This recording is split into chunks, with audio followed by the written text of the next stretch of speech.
देखिए आज जो हम करने जा रहे हैं, जो चैप्टर स्टार्ट होने जा रहा है उसका नाम है बजट। ठीक है, वैसे इस चैप्टर का नाम है बजटरी कंट्रोल। ठीक है, याद रहे जब आप कॉस्टिंग सब्जेक्ट पढ़ते हैं तो आपका जो मोटिव होता है वो कॉस्ट निकालना होता है, किसी भी गुड्स और किसी भी सर्विसेज की कॉस्ट निकालना। कॉस्ट जब तक पता नहीं चलती तब तक आप उसका प्राइस पता नहीं लगा सकते। ठीक है, अपनी कैपेसिटी को नहीं समझ सकते कि कितना आप माल बना सकते हो, कितनी सर्विसेज को आप प्रोड्यूस कर सकते हो।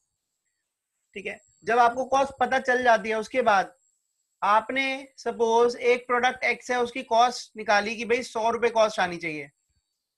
ठीक है, आप उसके हिसाब से अपना बजट बना लेते हैं कि भाई टोटल एक्सपेंडिचर मेरा फॉर एग्जांपल 10 लाख के ऊपर नहीं जाना चाहिए। अगर ये 10 लाख जाएगा तो मेरे लिए प्रॉफिटेबल है, नहीं तो दिक्कत आ जाएगी। तो ये जो आप बेस सेट कर लेते हो कि भाई 10 लाख रुपए है, 10 जो आप बजट बना लेते हो, ये आपकी किस चीज में हेल्प कर रहा है? कॉस्ट कंट्रोल के अंदर। किस चीज में? कॉस्ट कंट्रोल के अंदर। ठीक है, सो बजट, जो बजट टेक्निक हो गई एक। ठीक है, so budget is a technique of cost control. ठीक है, जब आप अपनी किसी चीज का बजट बना लेते हैं तो आपको पता चल जाता है कि भाई आपने कितने खर्चे के अंदर, कितनी कॉस्ट के अंदर सारा काम कवर करना है। ठीक है, अगर आप ज्यादा खर्चा कर रहे हो तो आपका जो प्रोजेक्ट है, जो प्रोडक्शन लेवल है वो ओवर बजट जा रहा है। आप कम कर रहे हो तो अंडर बजट जा रहा है। ठीक है, और ये बजट ही आपको हेल्प करते हैं स्टैंडर्ड सेट करने में। ठीक है, आपके बीकॉम के कोर्स में तो नहीं, लेकिन बीकॉम प्रोग्राम के अंदर है स्टैंडर्ड कॉस्टिंग। जब आप बजट बनाते हो तो आपको पता चल जाता है कि भाई स्टैंडर्ड कॉस्ट क्या आती है एक यूनिट को बनाने में, या कोई भी प्रोडक्शन की स्टैंडर्ड कॉस्ट क्या होनी चाहिए। ठीक है, सपोज एक यूनिट को बनाने की कॉस्ट आनी चाहिए 1000 रुपए, लेकिन एक्चुअल कॉस्ट आ रही है 1200 रुपए। ठीक है, तो आपको पता चल जाता है कहीं ना कहीं आपकी प्रोडक्शन एक्टिविटीज के अंदर वीकनेस आ गई है, एफिशिएंसी के अंदर वीकनेस हो सकती है। क्या पता प्राइस बहुत ज्यादा बढ़ गए हो मार्केट के अंदर। ठीक है, क्या पता आप बहुत ज्यादा टाइम वेस्ट कर रहे हो। ठीक है, बहुत ज्यादा टाइम की कंजम्पशन हो रही है, क्या पता मटेरियल ज्यादा यूज कर रहे हो, कुछ भी हो सकता है। लेकिन अगर हमारी कॉस्ट कम आती है तो हम मोर एफिशिएंट हो जाते हैं। हमने कम अगर कॉस्ट में काम कर लिया, स्टैंडर्ड कॉस्ट से कम में काम कर लिया, मतलब हम एफिशिएंट ज्यादा है। ठीक है, तो बजट हमारी जो टेक्निक है वो बेस हमने क्रिएट करना है कि भाई कितनी कॉस्ट के अंदर क्या कितना काम हो जाना चाहिए। तो it is a technique of cost control.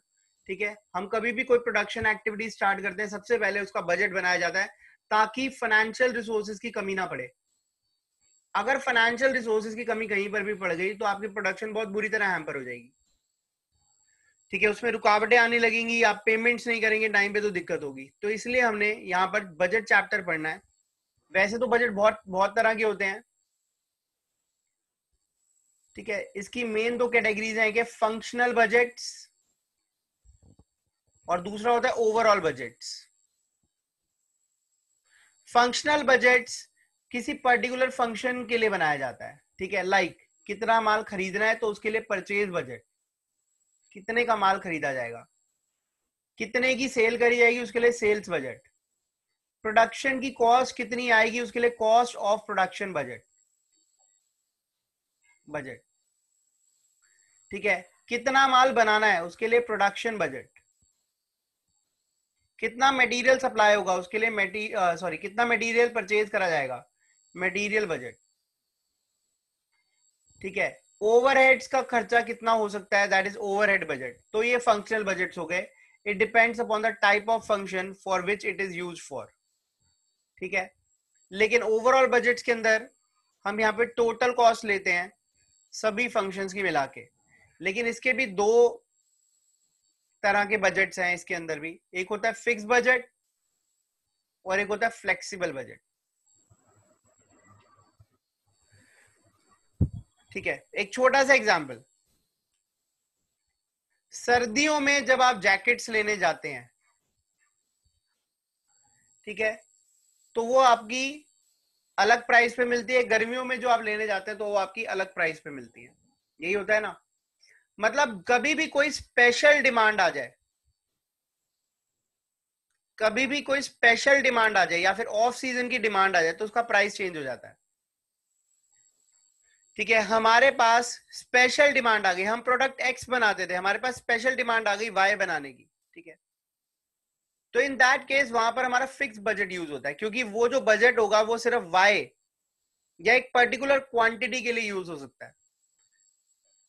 लेकिन फ्लेक्सिबल बजट क्या है, वो किसी भी क्वांटिटी के अंदर टर्न करा जा सकता है, कन्वर्ट करा जा सकता है। सिर्फ इसमें इतना ही फर्क है कि फॉर एग्जाम्पल मैंने एक टी शर्ट, ठीक है, एक टी शर्ट जो थी वो प्रिंट करवाई, बनवाई। ठीक है, बिल्कुल जो टी शर्ट थी उस पर सिर्फ क्या लिखा हुआ था, इंडिया। यही मेरा काम था कि भाई इंडिया लिखा हुआ टी शर्ट है, ये मैं हर बार प्रोड्यूस करता हूँ। ठीक है, मैं प्रोड्यूसर बन जाता हूँ। तो ये इंडिया जो टी शर्ट है इसको मैं प्रिंट करता हूँ। अब मेरे पास कोई ये टी शर्ट लेने आता है तो मैं उसको 200 रुपए की एक टी शर्ट दे देता हूँ पर पीस। लेकिन अब मेरे पास कोई बंदा आता है तो वो मेरे से क्या कहता है, मेरे को इंडिया वाली टी शर्ट तो चाहिए ही चाहिए, लेकिन इसके अंदर मुझे कुछ मॉडिफिकेशन करनी है। ठीक है, इसके अंदर मुझे कोई मॉडिफिकेशन करनी है, इसमें एक पॉकेट लगानी है। ठीक है, इंडिया यहाँ लिखा होना चाहिए, फिर यहाँ थोड़ी सी एम्ब्रॉयडरी करनी है, फिर यहाँ पे थोड़े से डिजाइन, फिर यहाँ पे थोड़े से design. In that case this is a special demand. ये एक स्पेशल डिमांड आ गई, तो इसके लिए मैंने एक बजट प्रिपेयर करा। और याद रहे ये जो बजट प्रिपेयर होगा ये सिर्फ और सिर्फ इसी टी शर्ट के ऊपर अप्लाई होगा, ये हर टी शर्ट पे अप्लाई नहीं हो पाएगा। तो इस तरह के बजट को हम बोलते हैं फिक्स बजट, जो एक पर्टिकुलर क्वालिटी और पर्टिकुलर क्वांटिटी के लिए अप्लाई करा जा सकता है। ठीक है, इट इज नॉट फ्लेक्सिबल, उसको कन्वर्ट नहीं कर सकते आप। लेकिन यहाँ पर अगर कोई मुझसे 200 टी शर्ट मांगता है, 300 मांगता है, 500 मांगता है, 1000 मांगता है, तो I can use flexible budget. मैं अपने बजट, फ्लेक्सिबल बजट को यूज कर सकता हूँ, क्योंकि मेरी क्वांटिटी जो है क्वालिटी सेम ही है। ठीक है, या फिर क्वांटिटी में थोड़ा बहुत चेंज आ रहा है, क्वालिटी मेरी हर बार सेम है, क्वांटिटी जो है थोड़ी थोड़ी करके जा रही है। तो मेरा बजट जो रहेगा flexible budget I can use. जैसे कि 1000 पीस दिए, उसकी कॉस्ट आई 10,000, तो 2000 पीस की कॉस्ट कितनी आ जाएगी, 20,000। 3000 पीस की कॉस्ट कितनी आ जाएगी, 30,000। लेकिन यहाँ पर ये चीज नहीं होगी, क्योंकि ये स्पेशल डिमांड पे बनने वाली आइटम है। होपफुली मेरे एग्जाम्पल्स आपको क्लियर होंगे। ठीक है, हालांकि यहाँ पर बहुत इजी है चीजें, हमने सिर्फ फ्लेक्सिबल बजट आज करेंगे कवर, फ्लेक्सिबल बजट ही करना है। ठीक है, अब हम यहाँ पर फ्लेक्सिबल बजट पढ़ने वाले हैं,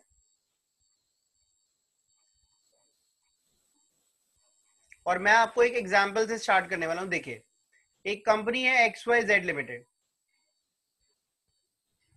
वो अभी अपने 80% कैपेसिटी पे काम कर रही है। ठीक है, जब वो अपनी 80% कैपेसिटी पे काम करती है तो उसकी वेरिएबल कॉस्ट के अंदर, वेरिएबल कॉस्ट अलग लिखूंगा मैं, उसके अंदर मटेरियल जो यूज होता है वो होता है 8 लाख का, लेबर जो यूज होती है वो यूज होती है 6,40,000 की, अदर एक्सपेंस जो है, अदर डायरेक्ट एक्सपेंसेस, वो यूज होते हैं 4 लाख के। ये वेरिएबल कॉस्ट है। ठीक है, उसके बाद मैं बात करता हूं फिक्स कॉस्ट की। फिक्स कॉस्ट के अंदर हमारा जो रेंट की कॉस्ट आती है दैट इज 1 लाख। सैलरी जो आती है स्टाफ को देने वाली वो भी फिक्स है, दैट इज 2 लाख। ठीक है, उसके बाद अदर ओवरहेड्स, अदर ओवरहेड जो आते हैं दैट इज 3 लाख। तो मेरी जो टोटल कॉस्ट पड़ गई वो कितनी आ गई, 8 लाख, 6 लाख, 14 लाख, और ये आ गया 18,40,000। ठीक है, और ये आ गया 6 लाख। तो मेरी टोटल कॉस्ट जो मुझे पड़ गई वो पड़ गई 24,40,000। अगर मैं कहूं कि मेरे जो नंबर ऑफ यूनिट्स हैं मैंने जो बनाए हैं, नंबर ऑफ यूनिट जो मैंने बनाए हैं वो है 80,000, तो आप बताइए मुझे पर यूनिट कॉस्ट कितनी पड़ गई। देखिए कैलकुलेट करके पर यूनिट कॉस्ट कितनी आ गई, 24,40,000 डिवाइडेड बाय 80,000, 30 रुपए 50 पैसे। ठीक है, ये मेरी कॉस्ट आ गई। कॉस्ट निकाल ली, उसके बाद प्राइस निकालने में कोई ज्यादा दिक्कत नहीं है, ठीक है।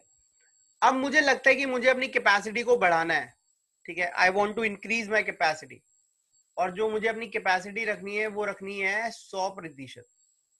तो अब आप मुझे बताएंगे, मैं 100% अगर कैपेसिटी पे काम करूंगा तो मेरी क्वांटिटी कितनी हो जाएगी?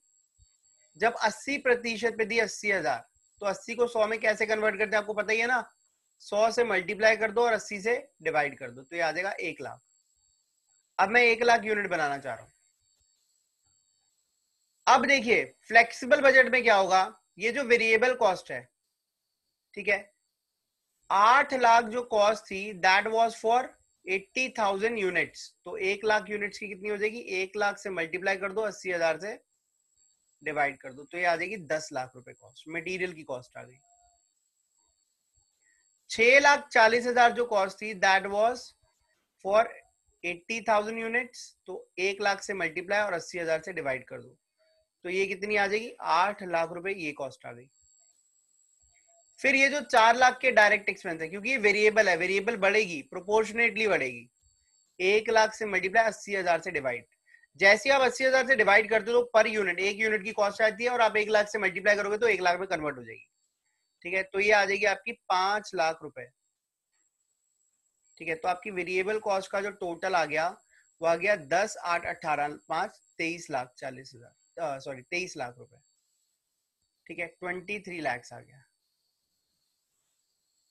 अब देखिए, लेकिन आपकी जो फिक्स कॉस्ट रहेगी, रेंट की कॉस्ट बिल्कुल सेम रहेगी, सैलरी भी बिल्कुल सेम रहेगी, फिक्स कॉस्ट कभी चेंज नहीं होती प्रोडक्शन लेवल के साथ, जो चेंज होती है वो सेमी वेरिएबल कॉस्ट होती है। ये आ गया 6 लाख। तो अब जो मेरी कॉस्ट पड़ी कितनी आ गई? दैट इज 29 लाख, 29 लाख, ठीक है। अब ये इसको हम 1 लाख से डिवाइड कर देंगे और हमारी कॉस्ट कितनी आ जाएगी? 29 रुपीज। अब आप कहोगे सर कॉस्ट चेंज कैसे हो गई? क्योंकि बेटा फिक्स कॉस्ट जो है वो डाइल्यूट हो गई, पहले वो 80,000 यूनिट में बटती थी, अब वो 1 लाख यूनिट में बट गई, ठीक है। अगर आप फिक्स कॉस्ट को 80,000 यूनिट में बांटते हैं तो आप देखिए क्या आएगा, आंसर क्या आएगा? 6 लाख डिवाइडेड बाय 80,000। पहले आपको कॉस्ट 7.5 रुपए यूनिट पड़ती थी, अब वही डिवाइडेड बाय 1 लाख होगी, 6 रुपए पर यूनिट पड़ने लगी, तो 1.5 रुपए का डिफरेंस यहाँ आया। क्योंकि वेरिएबल कॉस्ट तो प्रोडक्शन के साथ बढ़ेगी, प्रोडक्शन के साथ कम होगी, लेकिन फिक्स कॉस्ट है जितनी ज्यादा प्रोडक्शन उतनी डाइल्यूट होती रहती है, उतनी वो यूनिट्स पे बढ़ जाती है, तो आपके लिए आसान हो जाता है। ये मेरा एक फ्लेक्सिबल बजट का एग्जाम्पल है, आप इसको देखिए, इसमें कोई डाउट है तो आप पूछ लीजिए। हाँ जी, क्या दिया है इस क्वेश्चन के अंदर? 50% कैपेसिटी और 80% कैपेसिटी, 50,000 यूनिट और 80,000 यूनिट दे दिए हैं, और ये कॉस्ट दे दी है सबकी।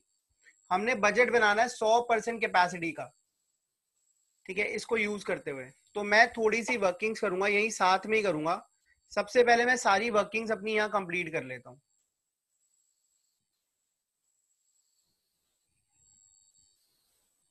ठीक है, ये मेरा वर्किंग एरिया हो गया, ये मेरी यहाँ वर्किंग है। सबसे पहले मुझे ये बताना है कि कौन सी कॉस्ट वेरिएबल है, कौन सी सेमी वेरिएबल है और कौन सी फिक्स्ड है। तो देखिए, मटेरियल अगर मैं देखूं, ठीक है, यहां मुझे पर यूनिट कॉस्ट निकालनी है 50% कैपेसिटी पे और 80% पे। अगर दोनों पे सेम आ रहा है पर यूनिट तो वो वेरिएबल है। तो पर यूनिट कॉस्ट निकालने के लिए हम क्या करेंगे, यहां पर 5 लाख को किससे डिवाइड कर देंगे? 50,000 से, तो यार है 10 रुपए पर यूनिट। और यहां पे हम 8 लाख को डिवाइड कर देंगे 80,000 से, ये भी कितना आ रहा है? 10 रुपए पर यूनिट। तो ये कंप्लीटली वेरिएबल है, ये वेरिएबल में आ गई, तो यहां पर हमारी टेंशन होगी खत्म। लेबर की बात करते हैं। लेबर है हमारी 2.5 लाख डिवाइडेड बाय 50,000, ये आ रही है 5 रुपए पर यूनिट। और ये आ रहा है 4 लाख डिवाइडेड बाय 50,000, ये आ रहा है सॉरी 80,000। तो ये भी आ रहा है 5 रुपए पर यूनिट, तो ये भी वेरिएबल है, इसमें भी कोई दिक्कत नहीं है। पर यूनिट सेम है, मतलब वेरिएबल है कि भाई जितनी कॉस्ट चाहे जितनी मर्जी बढ़ती रहे, लेकिन रेट जो है वो सेम ही आ रहा है। सुपरविजन, सुपरविजन की जो कॉस्ट आ रही है वो आ रही है 1 लाख ऑन 50,000 यूनिट्स, तो ये आ गई 2 रुपए पर यूनिट। और यहाँ आ रही है 1,30,000 फॉर 80,000 यूनिट। तो ये कितनी आ गई? 1,30,000 डिवाइडेड बाय 80,000, ये आ गई ₹1 पर यूनिट। तो ये क्वांटिटी बढ़ी लेकिन पर यूनिट कॉस्ट कम होगी, मतलब इसमें मिक्स है, फिक्स कॉस्ट कहीं ना कहीं इसके अंदर है, ये सेमी वेरिएबल में आ गई। ठीक है, अब क्योंकि ये सेमी वेरिएबल में आ गई तो इसका हम पहले वेरिएबल पार्ट निकालेंगे, वेरिएबल और सेमी फिक्स को अलग अलग करेंगे। वेरिएबल पार्ट कैसे निकलता है ये समझे आप। वेरिएबल पार्ट कहता है change in cost, change in cost upon change in production, upon change in production. ठीक है, तो कॉस्ट में कितना बदलाव आ रहा है? कॉस्ट में जो बदलाव आ रहा है वो आ रहा है 30,000 रुपए का, और प्रोडक्शन में कितना बदलाव आ रहा है? वो आ रहा है 30,000 यूनिट्स का। तो ये ₹1 पर यूनिट जो है हमारी वेरिएबल कॉस्ट आ गई। अब फिक्स कॉस्ट निकालते हैं। फिक्स पार्ट कैसे निकलेगा? टोटल कॉस्ट में से वेरिएबल कॉस्ट हटा दो। अगर मैं 50,000 यूनिट की टोटल कॉस्ट लेता हूं तो ये आ रही है 1,00,000, और 50,000 यूनिट की अगर वेरिएबल कॉस्ट लेता हूं तो वो कितनी आएगी? 50,000 इंटू 1, 50,000। तो मेरी फिक्स कॉस्ट कितनी आ गई? 50,000। ठीक है, तो ₹1 पर यूनिट मेरा वेरिएबल है और 50,000 मेरा फिक्स कॉस्ट है, अगर मैं सुपरविजन की बात करूं। ठीक है, ये सुपरविजन का मेरा वेरिएबल और फिक्स में हमने इसको बांट दिया। अब हम बात करेंगे मैनेजर सैलरी। ठीक है, मैनेजर्स की सैलरी, मैनेजर की सैलरी देखो फिक्स दिख रही है, तो मैनेजर की सैलरी तो है ही फिक्स, इसमें कोई टेंशन वाली बात नहीं। डेप्रीसिएशन भी फिक्स है, लेकिन ओवरहेड्स की हम बात करते हैं। अब हम बात करते हैं ओवरहेड्स की। ओवरहेड्स जो आ रहे हैं वो आ रहे हैं,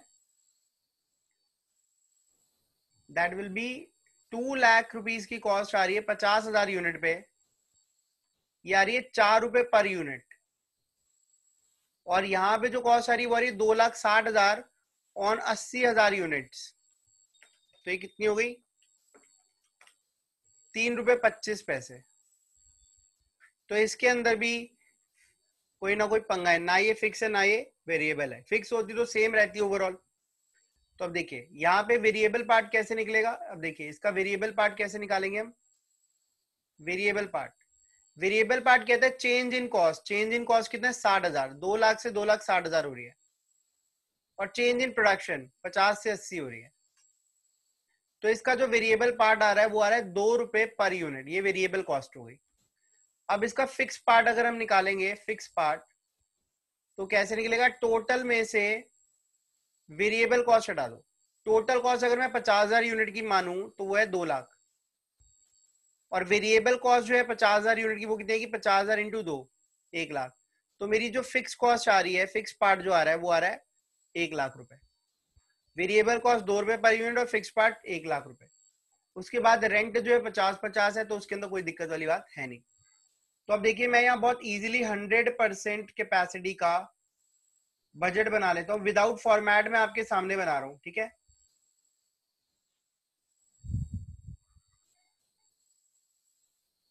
ये देखिए अगर मैं मटेरियल की बात करूं, सबसे पहली चीज आपको पता है 1,00,000 यूनिट हो जाएंगे जब हम 100% कैपेसिटी पे काम करेंगे। ठीक है, तो 1,00,000 इंटू पर यूनिट कॉस्ट कितनी आ रही थी मटेरियल की, फटाफट बताइए। ₹10 पर यूनिट। ठीक है, ₹10 पर यूनिट, तो ये आ गई ₹10 पर यूनिट, तो ये आ गया यहाँ पे 10,00,000। लेबर कॉस्ट क्या आ रही थी? 1,00,000 यूनिट्स की labour cost, that was ₹5 per unit, तो वो आ गई 5,00,000। अदर एक्सपेंस क्या आ रहे थे?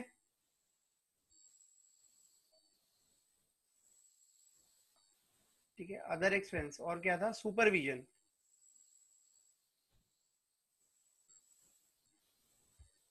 सुपरविजन हमारी सेमी वेरिएबल थी, है ना, तो सुपरविजन हमारी सेमी वेरिएबल थी।